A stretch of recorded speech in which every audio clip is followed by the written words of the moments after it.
2130, 3650. And over the next few weeks we'll have a look at some 50 series JDs in a bit more detail. But for the time being, we get back on with the 2130. Right, muckers, so in the last episode we managed to get this started up and running. But if you remember, the clutch was seized, the clutch pedal. We're in between all our other work. I've been taking the time when I can to keep soaking that clutch and all the linkage in penetrating oil and diesel to try and get it free up, which we've done. So that's good. So the next thing is, you know, could we get it to move? Now, also in the last video I asked you lot out there what were your worst rides, you know, your worst cars or trucks or whatever, and the response was fantastic, and we'll look at some of them a little later in the video. One other thing was that somebody had commented that they wanted me to stop putting the pictures you know, inserted in the video. You know, I'm sorry to everybody else, but you know, I'm not going to be doing that anymore. And my bollocks, here's a picture of some Gretel Norks. And for the ladies, ha! Gay! Right, well, I have actually taken a bit of time last week just to give this a bit of a clear out, you see, and discovered that there's a great old hole in the floor there. That's how bad it is. I mean, this cab is rotten, and you can see the holes in the roof. It is absolutely bollocks. But anyway, but the clutch does now move, however, so we'd been soaking this. I had 5 minutes to spend a bit of time on this last week. Luckily I did get a bit of footage of trying to get it to move on the old phone, and yeah, this is how it went.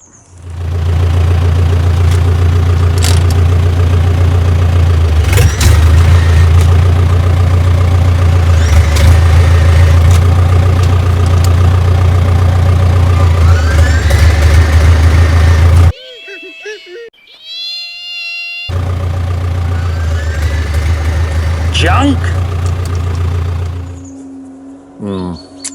Yeah, so once I'd got the actual clutch free, because it had seized solid, you just couldn't get it in gear or anything, but I managed to sort of get the plate apart and get it so I could get it in gear,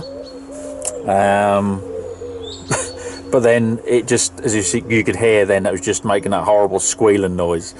But there is still movement there. Well, you know, it's not as if it's just slipping, because you can hear her hunker down and sort of change note, and it does start to move. It just doesn't do anything other than that. So it's as if the clutch is sort of, you know, either partially engaging, or something else on the actual main shaft is not allowing it to engage. So I've got a bit of a plan, and it's going to go one of three ways. Right, so here's the plan. I was speaking to Peg the other day, and we both agreed that the best thing to do really at this point is just give it the old rev and dump. Well, what else is there to do? It's going to do one of three things. First thing, it's either just going to stand there again like it did before, just squealing and going nowhere, or it's going to basically explode in the flywheel and just knacker it completely. Or the third option is it might free something up and start to move. And my bet would be on it either just standing there and you know, squealing and going nowhere like a stuck pig, or the actual the old tranny exploding. we're going to have to see what happens. So we're going to get her fired up and go from there, I think. So the other thing that I want to do is that to get the best chance to get enough power in there to break this free or blow it up, we're obviously going to need some kind of exhaust. And I didn't have anything like a proper John Deere silencer in it, but I have got this, which will go on there just right. Now unfortunately, it's not steel, it's plastic, so it's either going to take the abuse and the heat, or it's just going to melt like a Gretto blob, like Vanessa felt his arse. Anyway, but in order to get the optimum power we can from it, we need to get the old special chrome covering, of course.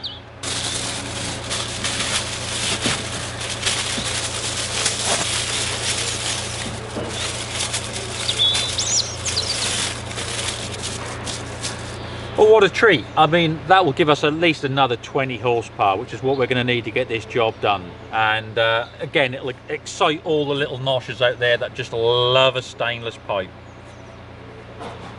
Now, one thing I noticed the other day on here, she's showing 766 hours, and that doesn't work. But obviously this hasn't done 700 odd hours. This has gone round the clock, and she's gone round at least once, and I'd say probably only once, because of the way the engine runs. But that shows us done at least 10,000 hours, and she's now showing another 700, so sort of 10,700 hours, but this doesn't work. And we don't know how long this hasn't worked. There's a good chance this might have done 12, 13, 14, 15,000 hours. And that's what you'd expect out of this age of John Deere. They really are a fantastic engine. But unfortunately, like I say, you know, we haven't got any power here at all, so none of these gauges work. You have no functioning gauges. No, not a one. However, the radio still works. I haven't even got a working radio. So when we get this running and do the rev and dump, I need to work out exactly how many RPMs we need.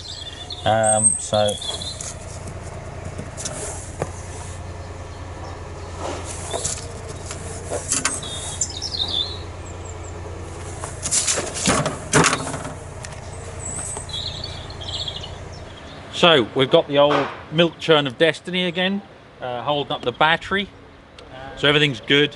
So we're just going to hook back onto the starter there, and we'll try and get the old girl fired up. Right, just check she's out of gear.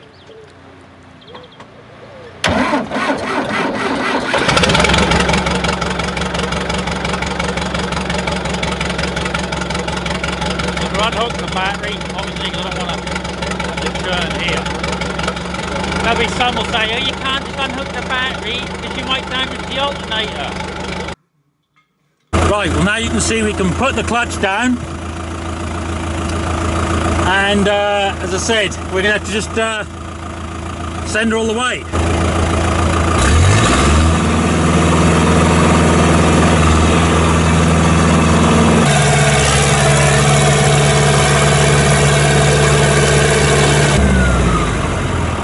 Treat. That's obviously freed something up in there. I've soaked all the linkages. I didn't even squeal that time. Just try and reverse.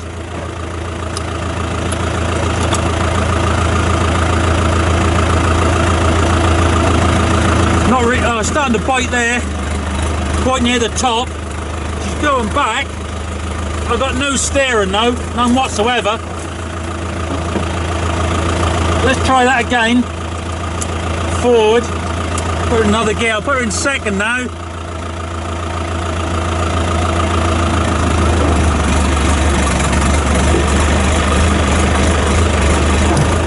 Yeah, the clutch is right at the top.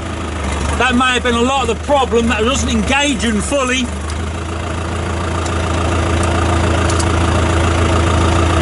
It's moving and it's not squealing. What a peach. Now when you're doing stuff like this, you'll always get those that like to criticise, and they'll tell you, oh, you should always accept criticism. No, you shouldn't. Now I was brought up like a lot of the older generation and told you don't accept criticism and you don't listen to the critics because they've got nothing to offer. That's why they criticize everybody else, because they don't have the ability to do anything themselves. The people you need to listen to, the people that offer help and advice, because they've always got a positive outlook, and they're the ones that always get on in life. And one such person is a guy by the name of Jake. Jake is a qualified John Deere mechanic, and he's also got a 2130 two-wheel drive. Now, he's been really helpful with tips, help and advice while I've been doing this. And one of the things he said is, like, when you're looking to do the hydraulic four-wheel drive or the steering, anything that's relying on the pump, whatever, when you check the back end oil, see if there's any in there, you then want to pull the filter screen underneath. So that's what we're going to have a look at now.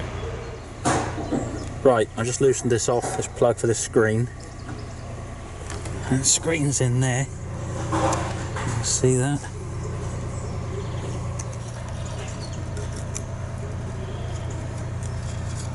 Well, the screen overall isn't too bad, but you can see there is some debris.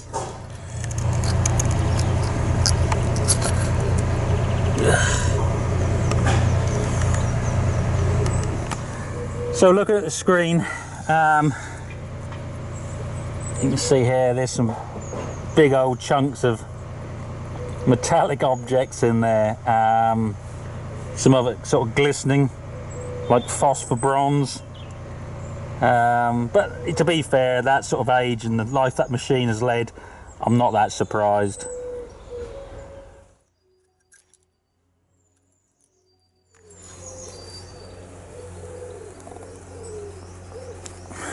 Right, that's back in there. Right, well, the first thing we can do now we've cleaned that screen is put a bit of oil in the back end here.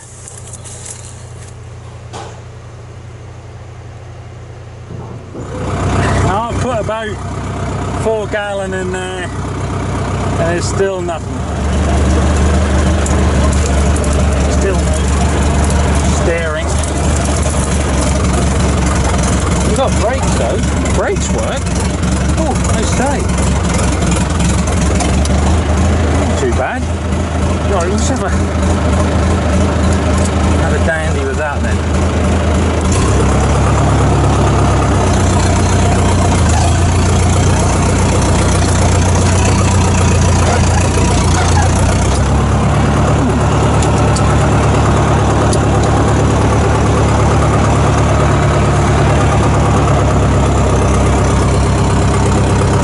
Thought I was going to get a bit of feeling then in the steering, but no.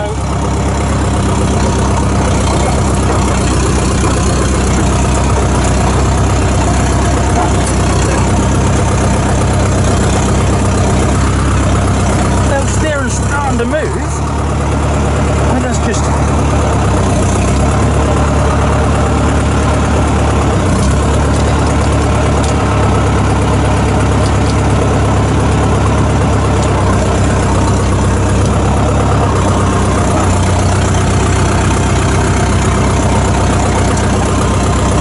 don't know, a little bit of action there. I guess some try to get through, a bit of oil getting through there. Yeah, I don't know.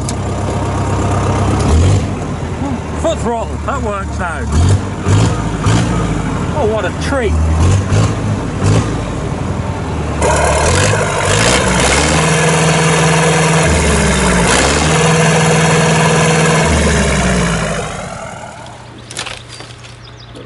Right, that'll do till next time. Bloody hell, chaff up me knot. That'll do till then. Well, there we go. So we've got her running and we've actually got her driving. The steering, like I said, I think that's something I'm gonna have to come back and stick some more oil in it. Even jack this front axle up and just see if it's free, because to be fair, those top and bottom pins look fairly seized as well. So we'll just do through that. But at least we've got to the point where she's running and driving now. So yeah, or at least moving. In the last video, I asked you lot to let me know what your worst ride you've ever had was. Actually, we had some pictures from Dave from Corby, and apparently his worst ride was his ex. Bloody hell, yeah, I can see that, Dave. Anyway, the rest of you, told me about your worst truck or car, and yeah, that gave us a real good laugh.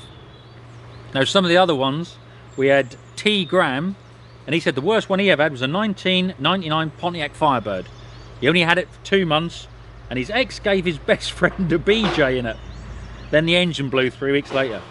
It's obviously not the only thing that got blown in that vehicle. Then there's High Sci-Fi, who had a Simca. I can remember them back in the 70s. He had 8 inches of play in the gear stick, and then the clutch exploded when he changed from 4th to 1st at 65 miles an hour. I thought that was going to do that. Then Steve put, worst truck he ever had was a Dodge Durango. The drive shaft kept snapping off and it wouldn't stop rusting. That's the thing with rusting. I've never had a vehicle yet that started to rust and all of a sudden overnight stopped. Once it starts, you've had it. Now Gareth put, the worst one was his dad's Austin Maestro Vanden Pla. He said the bloody thing had a talking computer, but was still shite. He said it had as much street cred as Diane Abbott has math skills. We then had Mogwai Fan, who said he had a Toyota K20, 1976 model, and it was eaten by rust. He discovered that one front wing was held on with a vice grip. He said he drove over a cow shite. He drove over a cow shite in the road one day and got spattered up through the hole in the footwell. Fantastic. But the one that actually made me chuckle the most was from Andrew Mayer. And Andrew put, worst car I ever had was a Mitsubishi Pajero 2.8. It blew a head gasket and then the head cracked. He said, I know they're common problems with them, but the best thing it ever did was catch fire when my ex was driving it. So, as I said, we've had a great laugh over these, everyone. Thanks ever so much, all of you, for joining in. Right, so this week's question, you can put your answers in the old squid pit below this video, the old comment section. So I want to get a bit of a feel for what you lot are like, because so far you are a strange bunch, and I like that. Let me set the scene. You've been working on your truck or your car, your tractor, bike, whatever, but it's just been one of them days. Nothing's gone right.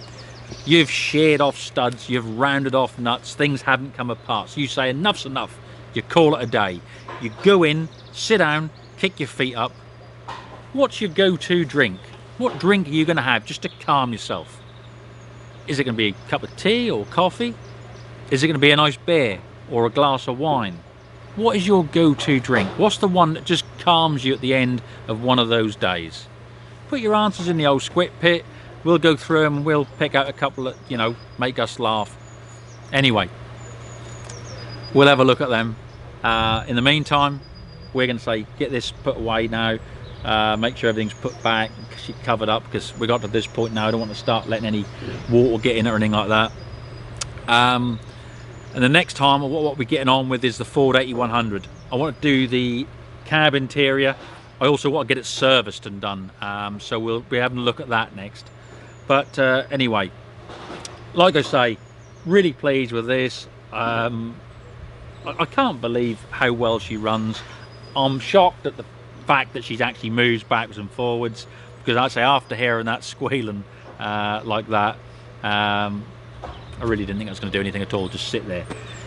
So there we are. We'll have to see what happens on the next one. Anyway, look after yourselves, muckers, and yeah, don't forget to keep the chaff out your knotter. Do well.